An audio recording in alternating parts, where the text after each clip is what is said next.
Islamia university Bahawalpur में जो खवातीन को हिरासा करने का मामला शुरू हुआ था, उसमें कितनी हकीकत थी? उसमें कोई चीज़ें फेक होती हैं, कोई नेचुरली हकीकत भी होती है। और इस्लामी यूनिवर्सिटी बहावलपुर में जो प्रोपोगंडा किया गया था उतने बड़ा इशू नहीं था। उसमें कुछ लोग इन्वॉल्व थे, कुछ सिक्योरिटी इंचार्ज था वो इन्वॉल्व था, कुछ और फैकल्टी के लोग भी शायद शामिल थे। उसको बाकायदा वहाँ पे बाद में अरेस्ट भी किया गया, सस्पेंड भी किया गया। इंक्वायरी हमने भी करके दी और यूनिवर्सिटी ने भी कराई। अस्सलाम वालेकुम नाज़रीन, मैं हूं नईम असगर और आप देख रहे हैं एक्सप्रेस डिजिटल। आज हमारे साथ मौजूद हैं चेयरमैन HEC डॉक्टर मुख्तार साहब, और अब से कुछ देर पहले ख़वातीन को मेन स्ट्रीम में लाने का, कौमी धारे में लाने के हवाले से जो पार्लियामेंट की खसूसी कमेटी है उसका इजलास चल रहा था।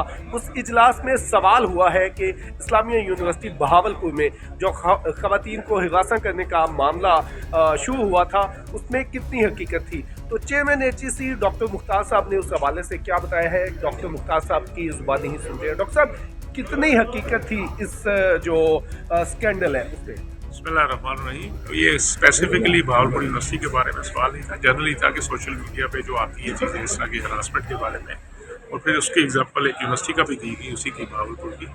मैंने कहा जी कि उसमें कोई चीज़ें फेक होती हैं, कोई नेचुरली हकीकत भी होती है। और इस्लामी यूनिवर्सिटी बहावलपुर में जो प्रोपोगंडा किया गया था उतने बड़ा इशू नहीं था, लेकिन इशू था नेचुरली। और हमने एक इंक्वायरी इंडिपेंडेंट करके उसकी पूरी रिपोर्ट चांसलर ऑफिस को, हायर एजुकेशन डिपार्टमेंट को, उस यूनिवर्सिटी को, जो इस वक्त जितने भी ऑफिस कंसर्न थे जिन्होंने हमसे पिछले था, दी थी। और उसमें मेरा ख्याल है वो लोग जो इन्वॉल्व थे उसमें से कुछ नौकरी से भी फारग हुए हैं, कोई अरेस्ट भी हुए हुए हैं, और उस पर एक्शन भी कुछ हुआ है। सर, कुछ फिगर दिया जा सकता है कितने लोग अरेस्ट हुए और कितना था ये इस मामला? वक्त मुझे याद नहीं है, वैसे गलत बयानी नहीं करूंगा, लेकिन नेचुरली एक जनरल बात डिस्कशन हुई थी तो उसमें एक पॉइंट आया था, तो मैंने उनसे कहा कि नेचुरली इस तरह की खबरों में जब आती हैं तो कुछ ना कुछ हकीकत तो ज़रूर होती है, लेकिन पर्टिकुलरली बहावलपुर यूनिवर्सिटी के बारे में जो प्रोपोगंडा हुआ था वो उसका उतना बड़ा इशू नहीं था। उतना बड़ा इशू? लेकिन इशू थे, और उसमें कुछ लोग इन्वॉल्व थे, कुछ सिक्योरिटी इंचार्ज था वो इन्वॉल्व था, कुछ और फैकल्टी के लोग भी शायद शामिल थे।